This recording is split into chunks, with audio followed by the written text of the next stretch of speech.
And I thought, you mean that's all it took? And, just like that, she became this, very confident, very, and it was just in that moment that, again, that's when you listen to intuition. I've always been an intuitive parent.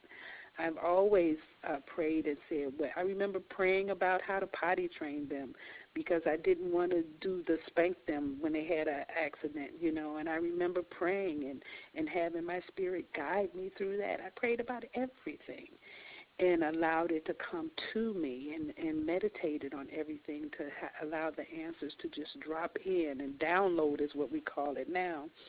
So, Bach flower, we spelled that B-A-C-H. We want to put that in the group as well because they have remedies, natural remedies. Bach flower is about what nature has provided. There's all of these essence. Every disease on the planet is taken care of by the universe. Matter of fact, all of the pharmaceuticals that are made up that they give us first started off as plants, but they're putting harmful things in them that don't suit our bodies. So when we take the stuff that they give us that are pharmaceuticals, it doesn't harmonize with our immune system, so it causes more harm than good. That's why we do holistic medicine and natural healing and homeopathic, because the body is designed to heal. You don't shut the immune system down to heal. Wow. I'm so grateful for you sharing that information.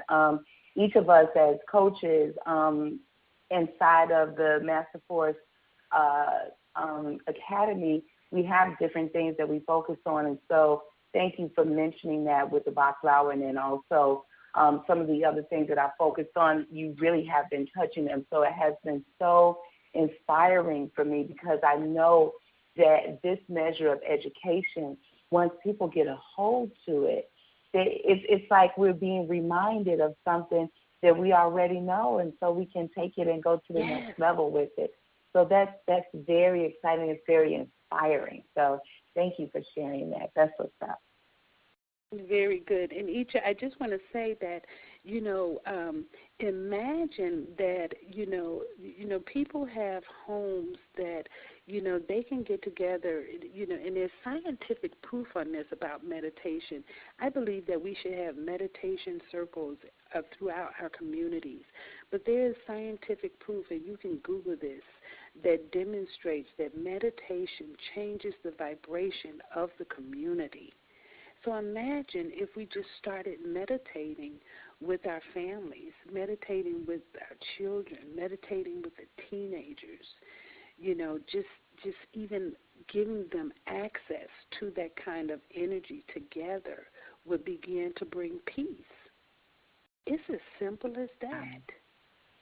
And that goes really right into when we talk about education coming from within. So we believe all knowledge comes from the Creator, from Source, from God. And when you come into a place of peace, you're actually communicating directly with Source. And you come forth with your answers. You come forth with the solutions to perhaps challenges that the community is facing, that the family is facing, that the individual is facing. So we talk about taking education into a spiritual place. Yes. And to me, Greg, that's what true education is. True education is about having a person actually know what their purpose is. What am I here to do? To be self-actualized. With Master Force, we say that young people need to be self-actualized at the age of 13 and 14 before they get to high school. Right. Because they need to know. If you look at other cultures, and matter of fact, in other cultures, people are doing life. They're not still going to school at those ages. They're able to demonstrate a certain level of discipline. Now, when did that discipline start?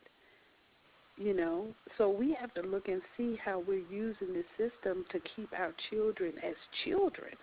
We're not helping them to mature and grow. So we want to begin to look at the different ways that education can actually be used to boost them, to grow them, to help them become self-sufficient. And it's not about employment. Education, when you look at the evolution of education in the western parts of the world, it was all about to prepare them for the industrial age and prepare them for the work world, not necessarily to carry out what they're innate, they're designed to come here to accomplish. Yes, and that's where That's a very important point. Very important point. Yeah. We see that as coaches all the time. We have someone who's 50 years old now coming in and saying, I've spent 25 years of my life in a career path that is so foreign to me, and when we get into taking them through some of the oracle systems, we find that they have to now re-educate themselves on how to go inside and how to trust the intuitive self. So I think what you're saying is we need to start this type of educational process much earlier with our children.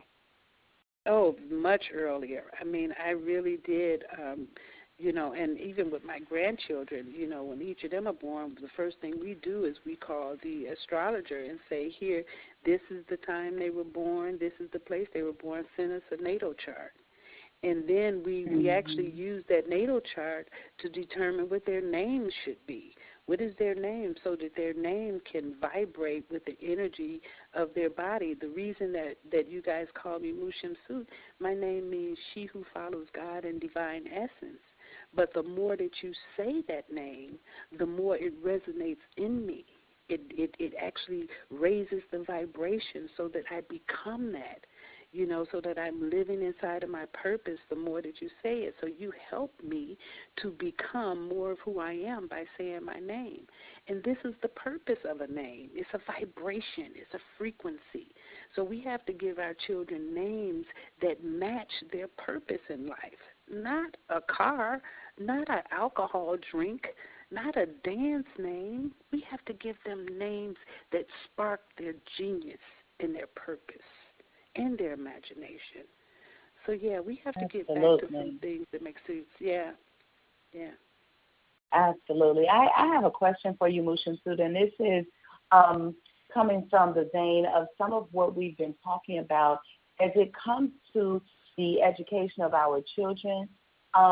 We may have many thoughts about what homeschooling or unschooling or those types of things look like.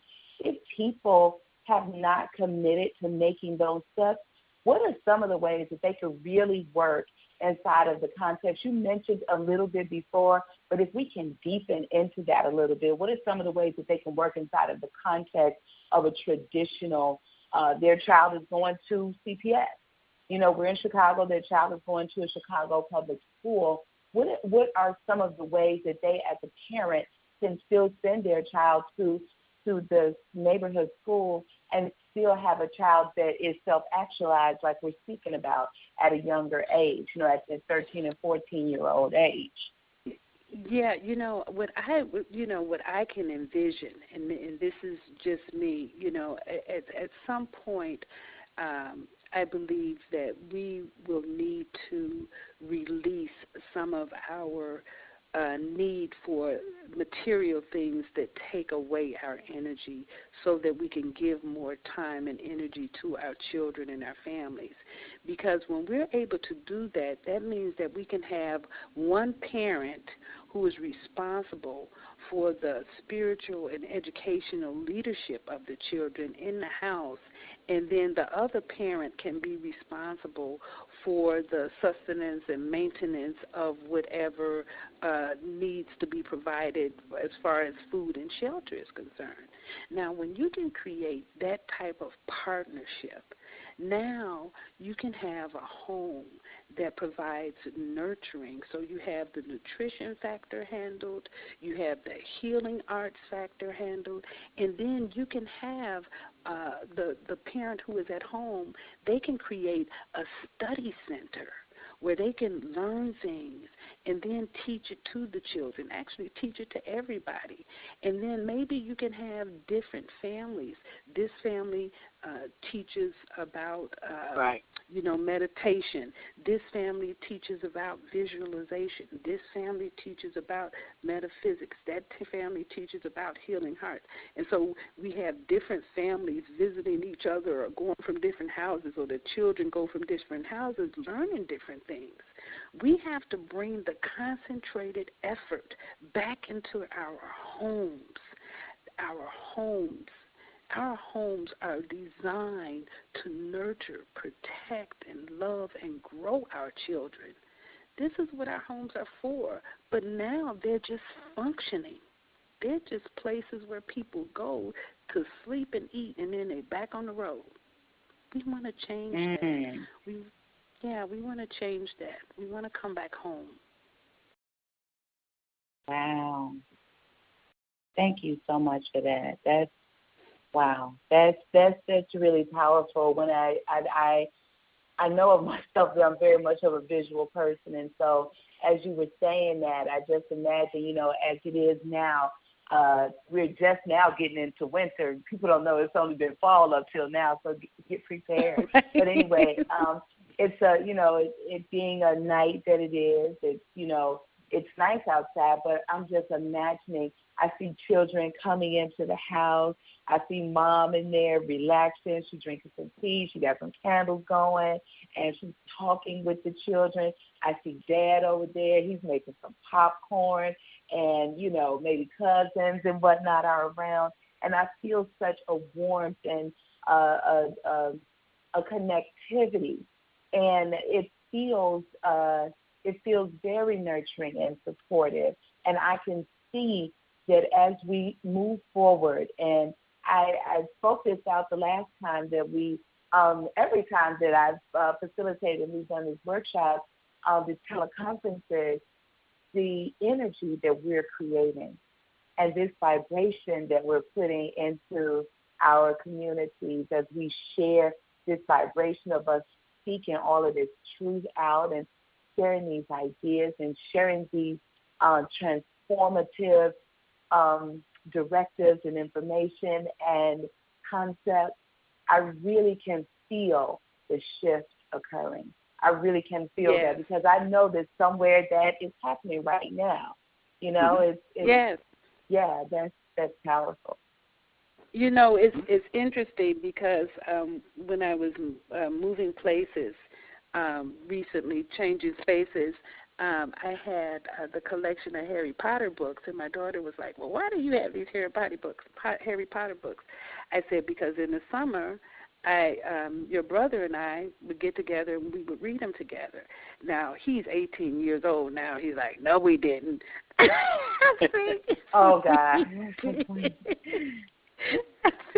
I said, "You don't remember we would sit and read these?" And it took him a few minutes, and he's like, "Oh, yeah. Now, let me tell you something. They may not remember now those memories, but as they get older, so sitting and reading together is so important. I don't care what age. I mean, I still love when when I can get my guy to read to me, it just melts my heart just to be read to, just to hear the vibration of his voice. So we need to really be reading to our children as a form of connecting to them. I don't care what age they are. Wow. I love that. When we talk, each as you were describing that family setting, there was no distractors there. I didn't see the television. I didn't see the iPads. I didn't see all of the phones.